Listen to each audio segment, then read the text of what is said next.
వీళ్ళంతా కూడా NEET exam రాసినటువంటి విద్యార్థులు.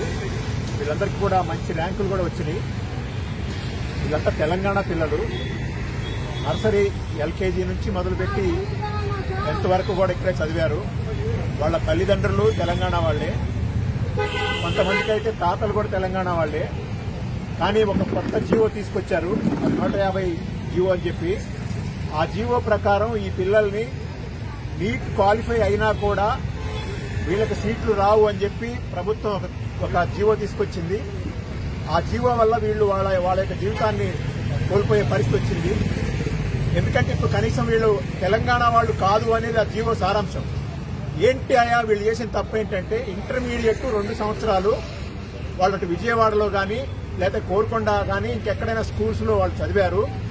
బార్డర్ జిల్లా వాళ్ళు ఖమ్మం కావచ్చు, మహబూబ్నగర్ ఉమ్మడి జిల్లా కావచ్చు, భద్రాచలం కావచ్చు, లేకపోతే ఇట్లాంటి జిల్లాల వాళ్ళు ఎవరైతే ఉన్నారో వాళ్ళ పక్కనే ఉన్నటువంటి ఆంధ్ర ప్రాంతంలో వాళ్ళు ఇంటర్మీడియట్ చదివారనే పేరుతో వాళ్ళని డిస్క్వాలిఫై చేయడం అనేది చాలా అన్యాయం. ఎందుకంటే వాళ్ళని ఆంధ్ర వాళ్ళు కూడా మా వాళ్ళు అని చెప్పి వాళ్ళని టేకప్ చేయరు. ఇప్పుడు వీళ్ళు ఆంధ్ర కాదు, తెలంగాణ కాదు అని రాజస్థాన్ లో ఉన్నటువంటి ఒక కుర్రవాడు ఈ మధ్య కాలంలో 9th 10th ఇంటర్మీడియట్ ఇక్కడ చదివారు కాబట్టి వాళ్ళు లోకల్ అయిపోయి పోయిన సంవత్సరం సీట్ తెచ్చుకునేటువంటి పరిస్థితి కూడా ఉంది.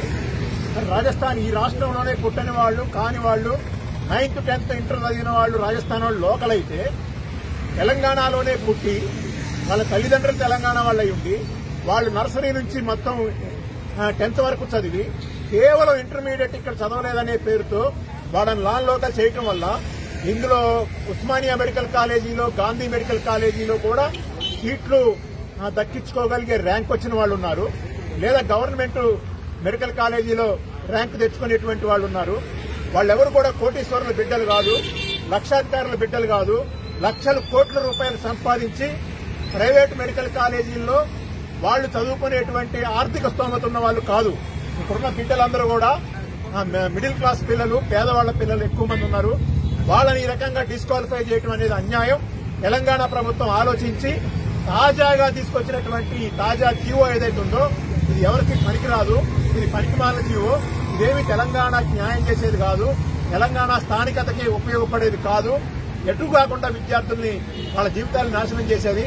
కాబట్టి తెలంగాణ ప్రభుత్వం ఆలోచించి ఈ తెలంగాణ బిడ్డలకి తెలంగాణ ప్రభుత్వం న్యాయం చేయాలి, ఆ తల్లిదండ్రులకు న్యాయం చేయాలని చెప్పి వాళ్ళు ధర్నా చేస్తున్నారు. చాలా కాలం నుంచి తిరుగుతా ఉన్నారు. మంత్రులు, ఎంపీలు, ఎమ్మెల్యేలు అందరూ తిరుగుతా ఉన్నారు. వాళ్ళ సహనానికి పరీక్ష పెట్టకుండా వెంటనే వాళ్ళకి న్యాయం చేయాలని చెప్పేసి ఈ తెలంగాణ ప్రభుత్వాన్ని కోరుతా ఉన్నారు.